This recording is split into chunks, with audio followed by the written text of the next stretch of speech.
No time for less. I've laid the plans, now lay the chance here in my hands. Give me one moment in time when I'm more than I thought I could be,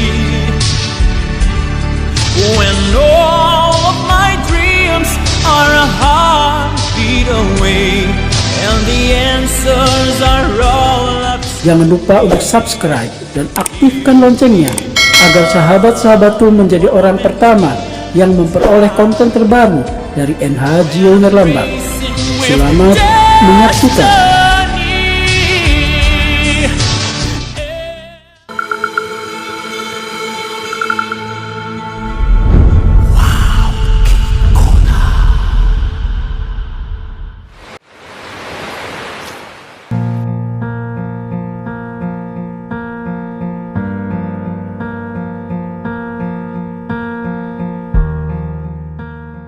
Menyelesaikan masalah di antara kita itu dengan akhlak juga selesai. Likul lima qamin maqal. Semua tempat itu ada teksnya. Itu disebut dengan bijaksana, wise, hikmah. Nabi itu orang yang easy going dalam urusan rumah tangga, dalam urusan sama teman, empati, tahu banget orang lain tuh maunya apa. Saking empatinya Nabi, kadang-kadang Nabi itu jadi kayak ra'fah itu nggak enakan.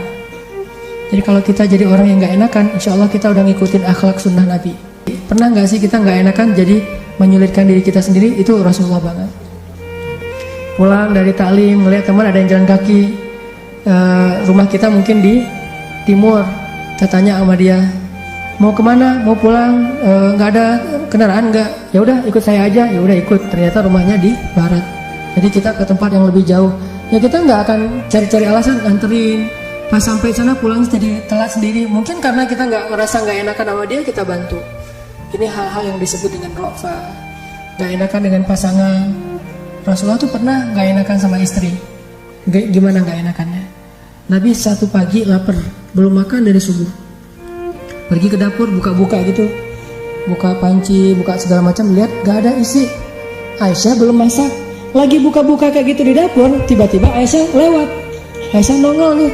Pas Aisyah lewat, Nabi langsung bilang, Aisyah saya puasa loh hari ini. Coba gimana Rasulullah?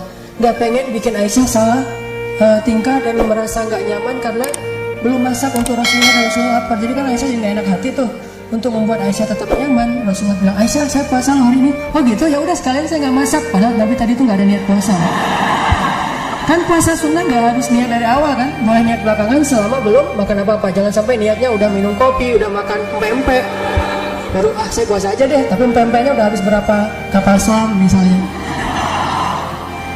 Nah, ini Rasulullah tuh nggak enak hati kepada istrinya sampai bikin istrinya nyaman.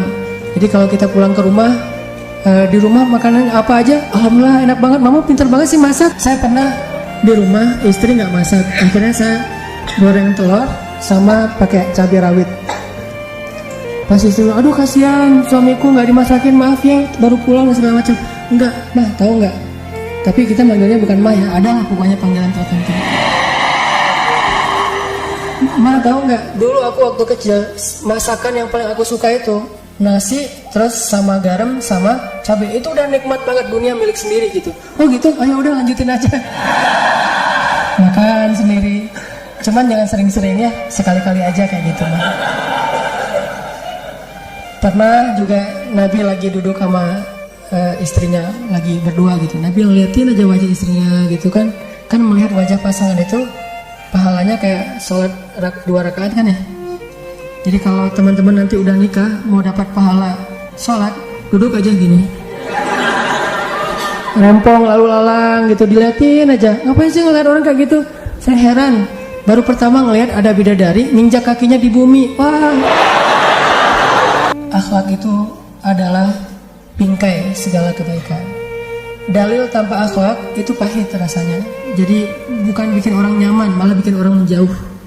Walaupun dalil itu benar, Al-Quran benar, hadis benar, tapi kalau nggak dibingkai sama akhlak, itu bikin orang jauh. Makanya teman-teman yang sekarang lagi belajar berhijrah, jangan hanya menunjukkan setelah kita berhijrah rajin sholat, itu bagus, tapi itu pribadi.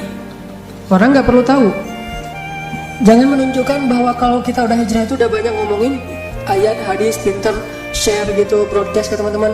Bukan itu yang kita display setelah hijrah. Tunjukkan bahwa hijrah itu emang lebih baik dengan cara kita mendisplay akhlak kita lebih baik sekarang daripada yang dulu. Sehingga ayah kita, ibu kita ngomong, si abang tuh kenapa ya? Saya sekarang takjub ngeliat dia udah berubah, baik banget sama orang tua. Kalau orang tua ngomong diam, senyum, bantuin ibunya, nggak pernah lagi bantah, teriak-teriak, membentak.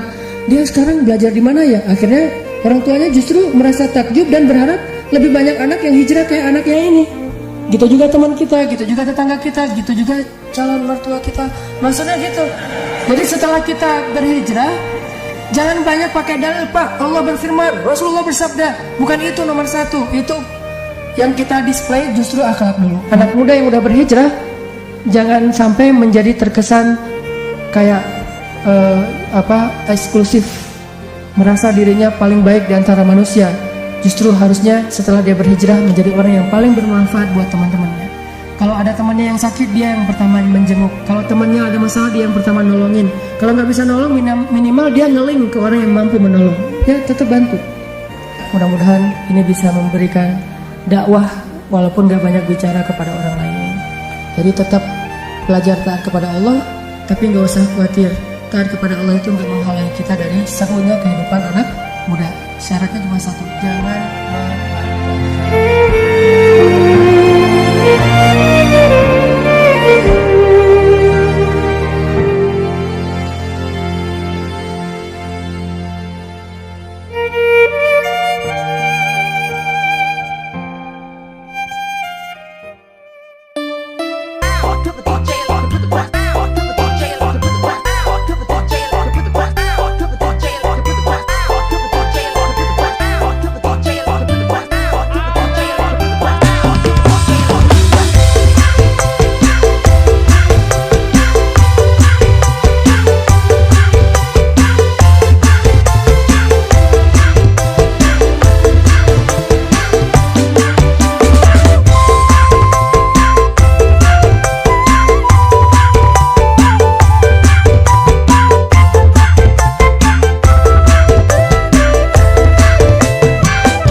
Jangan lupa untuk like dan share serta tulis komentarnya tentang konten ini agar dapat menjadi perbaikan kami di konten berikutnya.